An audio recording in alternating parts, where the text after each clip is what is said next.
Oke, bismillahirrahmanirrahim. Assalamualaikum warahmatullahi wabarakatuh. Masih ketemu lagi di mata kuliah Etika Profesi dan Teknologi Informasi. Materi selanjutnya yang masih pertemuan 1 dan 2 yaitu tentang profesi gitu ya. Kemarin kita sudah bicara tentang apa itu etika, norma gitu ya. Terus kemudian dan berbagai tentang makna itu pekerjaan gitu ya. Oke, itu tentang apa itu profesi. Nah, profesi menurut Paul F. Comenis gitu ya, tahun 83. Nah, profesi kita bisa bilang adalah komunitas moral yang memiliki cerita dan nilai bersama gitu ya. Jadi merupakan kumpulan gitu ya atau komunitas moral yang memiliki cita-cita dan nilai bersama. Nah, itu disebut profesi. Nah, kemudian ada juga menurut Siti Nafsyah gitu ya. Apa itu profesi? Adalah suatu pekerjaan yang dikerjakan sebagai sarana untuk mencari nafkah hidup, sekaligus sebagai sarana untuk mengabdi kepada kepentingan orang lain, ya atau orang banyak tentunya, yang harus diiringi pula dengan keahlian, keterampilan, dan profesionalisme dan tanggung jawab, gitu ya.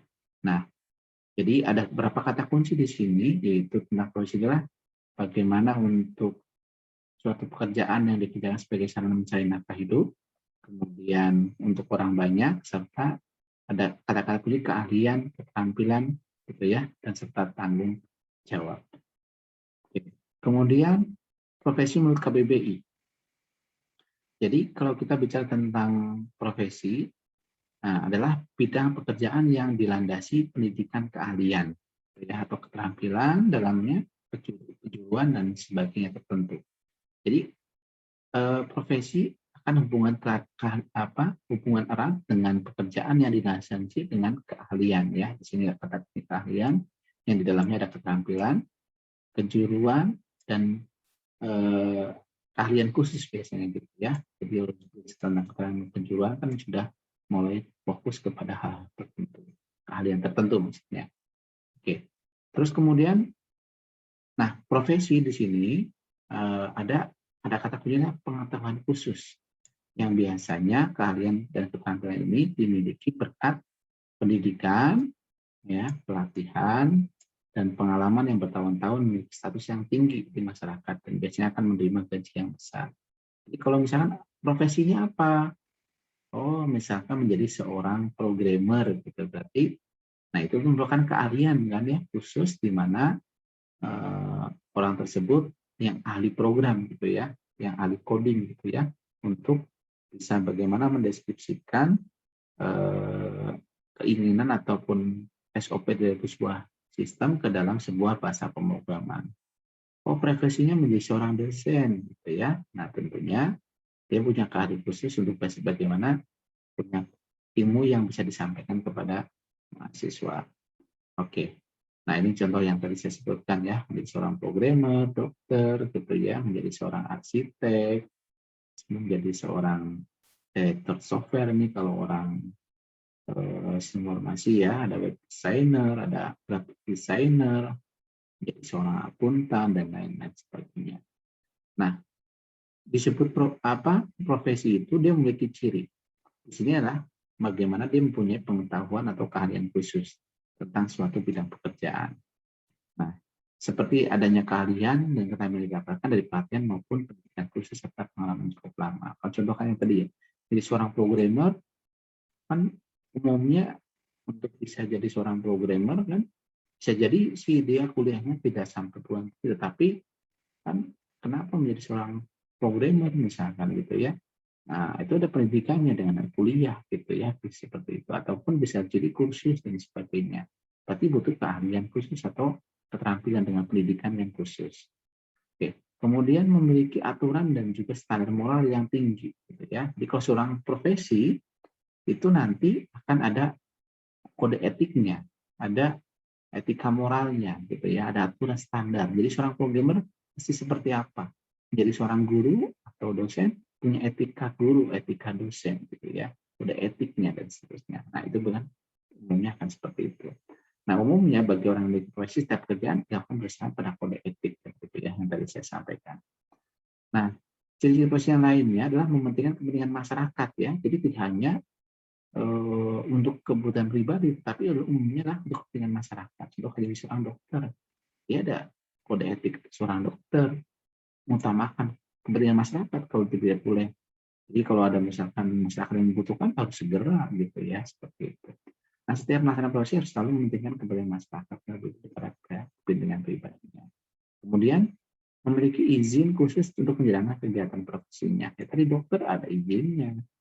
Programmer yang benar itu nanti ada keahliannya, ada SPU. Ya, jadi surat jadi bagaimana bukti keahliannya, apakah khususnya atau punya pengalaman pekerjaan dan sebagainya.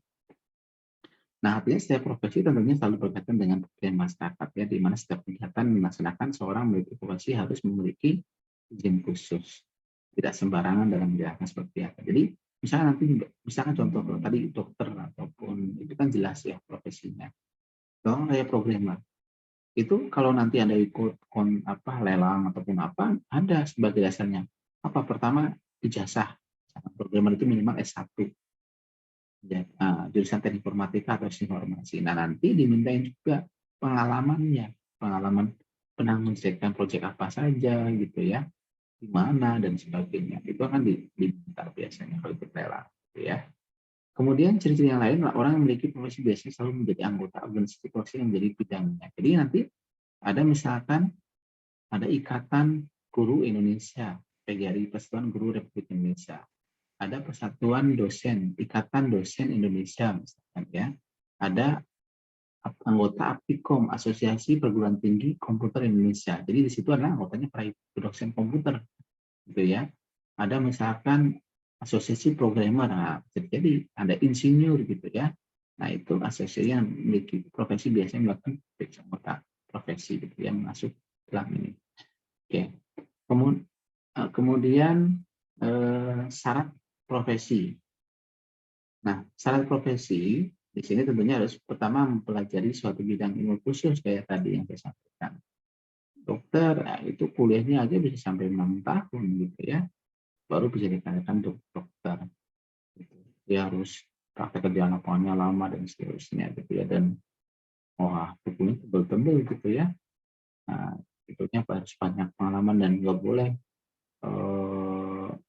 karena dokter tadi dia hubungannya dengan orang ya, jangan sampai salah dan sebagainya adalah untuk pembelajarannya betul-betul bagus gitu ya, terstandardisasi dengan baik. Kemudian melibatkan kegiatan-kegiatan intelektual, sehingga tadi seminar, workshop, pelatihan gitu ya, bagaimana riset dan sebagainya. Kemudian membutuhkan persiapan secara profesional gitu ya, ya sama. Jadi seorang itu dituntut ke profesinya gitu ya, harus sesuai dengan apa yang menjadi keahliannya. Membutuhkan latihan-latihan dalam satu bidang secara berkelanjutan. Ya tadi dokter, nanti ada koas gitu ya, praktek di rumah sakit, bahkan nanti harus ada gurunya yang membimbing dan sebagainya gitu ya. Jadi selalu berkelanjutan. Mementingkan pelayanan kepada masyarakat daripada kepentingan pribadi. Nah, tadi ya contoh dokter. Tapi kalau saya contohkan adalah di bidang IT, seorang programmer misalkan gitu ya. Jadi kalau kita bikin program, kita punya analisis, kemudian, nah itu harus secara komprehensif manfaatnya apa gitu ya, mengutamakan kemanfaatan dibandingkan yang pribadinya. Kemudian memiliki organisasi profesi sesuai dengan bidang pekerjaan yang kuat gitu ya. Ada yang tadi saya sampaikan. Jadi kalau untuk komputer ada Aptikom gitu ya, ikatan dosen gitu ya. Ada IAII, Ikatan Ahli Informatika Indonesia gitu ya. Nah itu orang yang ahli-ahli di bidang informatika, ada IAII gitu ya. Kemudian menjanjikan karir dan pelanggan yang permanen. Jadi ada keanggotaan itu. Nanti kalau ada informasi apa yang bidang keahlian, sebagainya bisa akan diinformasikan ya. Ada seminar atau pelatihan atau proyek dan sebagainya. Kemudian karakteristik daripada profesi. Nah, karakternya adalah sisi keahlian berdasarkan kemampuan teoritis. Kemudian profesi juga memiliki badan asosiasi profesional yang tadi saya bilang gitu ya. Ada kode yang etiknya. Kalau misalkan saya contoh yang umum lah, yang saya umum dokter. Nah, ada asosiasinya, IDI, Ikatan Dokter Indonesia contoh. Tadi kalau komputer, IAII, Ikatan Ahli Informatika Indonesia. Nah, itu ada badan asosiasinya. Profesi membutuhkan pendidikan yang cukup lama dan memiliki jenjang pendidikan tinggi. Nah, tadi juga sama, dokter ya, saya bilang, karena umumnya orang yang gampang dicerna adalah tadi programmer juga sama, gitu ya. Nggak bisa orang programmer tanpa ngoding gitu, nggak bisa gitu ya. Tetap harus mempraktikannya. Dalam profesi biasanya terdapat uji kompetensi. Nah, jadi orang programmer nanti ada yang sebagai basic, medium, ada advance dan sebagainya, kita ada kompetensinya. Nah, yang bertujuan untuk menguji sebagai suatu persyaratan supaya bisa lulus gitu ya. Dia karirnya di bidang apa? Bahkan nanti ada yang profesi atau keahlian yang khusus, ada spesialis dan sebagainya. Nah, profesi mendapatkan pelatihan secara profesional untuk mendapatkan pengalaman sebelum menjadi anggota organisasi. Gitu ya. Nah, tadi contohnya dokter paling gampang. Harus implementasi, praktek dulu, rumah sakit, sampai lama gitu ya. Sehingga nanti ketika sudah selesai, betul-betul sudah siap di masyarakat. Nah, profesi memiliki lisensi salah satu tujuannya supaya dalam melakukan kerja profesi dapat dipercaya. Lisensi, jadi uji kompetensi tadi menghasilkan sebuah lisensi. Ya lulus sertifikat programming apa, gitu ya, dan sebagainya. Nah, terus kemudian profesi memiliki kode etik. Nanti sama ada kode etik di bidang komputer, nggak boleh plagiat misalkan. Coding harus kalau kita bikin source code menyertakan sumbernya, tidak boleh ngaku punya orang lain dan sebagainya. Gitu ya, tidak boleh ngebajak dan sebagainya. Itu adalah kode etiknya. Nah, kemudian apa itu profesional? Nah, profesional menurut KBBI ya. Jadi profesional itu bersangkutan dengan profesi yang memerlukan kepandaian khusus untuk menjalankannya. Jadi orang dituntut apa yang sering bilang profesi profesional gitu ya. Jadi ini bersangkutan dengan profesi yang dimemerlukan kepandaian khusus tadi, dituntut tuntutannya profesional gitu ya. Nah, tadi profesi itu adalah bidangnya atau pekerjaannya, profesional itu yang apa kepandaian tadi gitu ya, yang tuntutan daripada profesi tersebut. Nah, ini ada pengertian profesional menurut Kusnanto. Profesional adalah seorang yang memiliki kompetensi dalam pekerjaan tertentu, gitu ya, yang tadi saya sampaikan. Nah, menurut juga profesional menurut Urip S. Puspito, ya, profesional merupakan sikap yang mengacu pada peningkatan kualitas sebuah profesi, gitu ya. Nah, kemudian profesional menurut Lisa Anggraini, ya, di mana profesional merupakan suatu tuntutan bagi seseorang yang sedang mengemban amanahnya agar mendapatkan proses dan hasil yang optimal. Jadi, ya, kata kuncinya adalah bagaimana dia punya keahlian khusus untuk menjalankan profesi tersebut. Nah, bagaimana untuk bisa menjalankan yang terbaik gitu ya, yang optimal. Untuk mencapai sukses dalam bekerja, seseorang harus mampu bersikap profesional.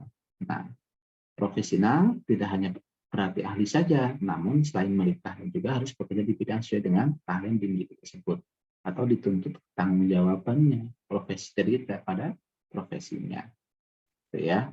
Nah, seorang profesional ini tidak akan pernah berhenti menekuni bidang keahlian yang dimiliki. Nah, selain itu seorang profesional juga harus selalu melakukan inovasi serta mengembangkan kemampuan yang dimiliki supaya mampu bersaing tetap menjadi yang terbaik di bidangnya. Ya, bagaimana untuk bisa tetap membantu pada sisi masyarakat gitu ya, sesuai dengan perkembangan daripada keahlian tersebut. Oke. Nah, kemudian profesionalisme menurut Kiki Sanakri, apa yang disebut profesional. Jadi, profesionalisme merupakan roh yang menggerakkan atau mendorong, mendominasi, dan membentengi dari tendensi penyimpangan serta penyalahgunaan baik secara internal maupun eksternal, gitu ya. Jadi ada ruhnya yang menggerakkan. Nah, jadi tadi dasarnya apa, tanggung jawab daripada profesinya gitu ya, yang akan berpengaruh, yang jangan sampai disalahgunakan untuk internal maupun eksternal. Jadi kalau kita kesimpulkan, profesionalisme itu adalah merupakan komitmen para anggota suatu profesi untuk meningkatkan kemampuan secara terus-menerus gitu ya, dengan sesuai dengan tuntutan profesinya. Nah, jadi sebutan Profesionalisme itu sebutan yang mengacu kepada sikap mental dalam bentuk komitmen daripada anggota suatu profesi untuk senantiasa mewujudkan dan meningkatkan kualitas daripada profesionalismenya. Oke. Nah, profesionalitas. Apa itu profesionalitas? Profesionalitas adalah merupakan sikap para anggota profesi benar-benar menguasai atau sungguh-sungguh kepada profesi. Nah, profesionalitas adalah suatu sebutan terhadap kualitas sikap daripada anggota profesi terhadap profesinya serta derajat pengetahuan dan keahlian yang memiliki untuk dapat melakukan tugas-tugasnya, gitu ya. Jadi profesionalisme dan profesionalitas tuntutannya, gitu ya, seperti itu. Nah, jadi kalau bilang tadi pekerjaannya, gitu ya, atau keahliannya seperti profesi, tuntutan kepada orangnya profesionalisme, gitu ya. Nah, komitmennya disebut profesionalisme, ya. Sedangkan profesionalitas adalah totalitas benar-benar menguasai atau sungguh-sungguh, gitu ya. Apa itu profesi, profesionalisme dan profesionalitas. Jadi saya ulangi lagi, profesi adalah dituntut dari apa pekerjaannya atau keahliannya, sedangkan profesionalitas tuntutan kepada orangnya terhadap profesi tersebut. Sedangkan komitmennya adalah profesionalismenya. Sedangkan totalitas atau penguasaannya lah profesionalitas. Gitu. Istilahnya seperti itu yang sungguh-sungguh. Oke. Nah, profesi ya tadi kan tentunya apa yang akan menjadi latar melandasi gitu ya. Misalkan Anda mau jadi apa? Your skill. Apa keahlian kamu? Anda menjadi seorang graphic designer kah? Ya mendesain gitu ya. Bikin icon, bikin desain website yang bagus seperti apa, jadi fotografer gitu ya. Nah, itu semuanya bisa menghasilkan uang karena profesi tadi. Kenapa kok kita lihat di YouTube atau di mana, oh fotonya bagus gitu ya, hasilnya bagus, kita bisa menikmati alam gitu ya. Nah, itu karena seorang fotografer yang bagus, dia berkorban banyak gitu ya. Jadi di balik foto gambar yang bagus ada pengorbanan seorang fotografer gitu ya. Kemudian videografer, kalau ini foto, ini video, gitu ya. Nah, kemudian ilustrator, ilustrasi yang mendesain gitu ya. Orang-orang membuat ilustrasi gitu ya. Ada direktur mengarahkan. Nah, jadi misalnya mengarahkan program, berarti direktur program. Ada animator, bagaimana membuat sebuah animasi gitu ya. Orang-orang yang bikin animasi gitu. Animasi berarti gambarnya meniru gitu ya, atau kartun ataupun tentu yang bisa mempunyai arti tertentu ya.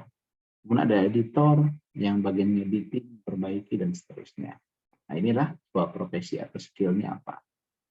Nah, kemudian tentunya sama level skill dari sistem tentang profesi itu ada beginner, gitu, intermediate dan professional atau experience gitu ya, atau advance bisa jadi seperti itu. Jadi misalnya awal dari beginner dulu, intermediate gitu ya, tengah-tengahnya kemudian adalah experience profesional atau advance gitu ya, seperti itu. Nah, nanti Anda mau jadi seorang apa nih ya? Bagaimana positioning atau differentiation gitu ya.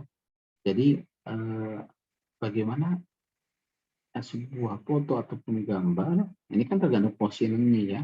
Jadi apa yang kita mau sampaikan. Nah, jadi kalau kita foto normal aja gitu ya, nggak ada apa ya, nggak punya arti. Tapi ketika punya gaya, punya apa akan membuat pengalaman ataupun pandangan yang berbeda. Wah, gini lifestyle. Jadi ingat oh zaman dulu saya muda tuh seperti ini. Keren misalkan gitu. Oh, saya sudah ini seperti ini, sudah terlalu tua dan seterusnya gitu ya. Terus kelihatan saya gembira dan sebagainya. Itu positioning atau differentiation. Ini kan beda-beda kan sudut pandangnya dengan walaupun bisa jadi orangnya bisa jadi sama. Ini bisa jadi orangnya sama tapi dengan gaya berbeda, banyak punya positioning atau differentiation yang berbeda. Oke. Kemudian kita bicara namanya oke. Jadi ada namanya kode etik. Nah, mungkin nanti ini untuk kode etik kita akan bahas lebih lanjut ya untuk di pertemuan selanjutnya. Nah, demikian yang bisa saya sampaikan tentang tadi apa itu profesional, Ada profesi, ada profesional, kemudian ada profesionalisme, ya, kemudian profesionalitas dan skill, gitu ya, apa yang disebut skill. Oke, mungkin itu materi pada hari ini. Ya, mudah-mudahan bisa bermanfaat buat kita semuanya sehingga kita paham apa yang menjadikan profesi kita, profesionalisme dan profesionalitas. Nah, nanti di pertemuan berikutnya kita akan bicara tentang apa itu kode etik, gitu ya. Oke, terima kasih. Kurang lebih mohon maaf. Assalamualaikum warahmatullahi wabarakatuh.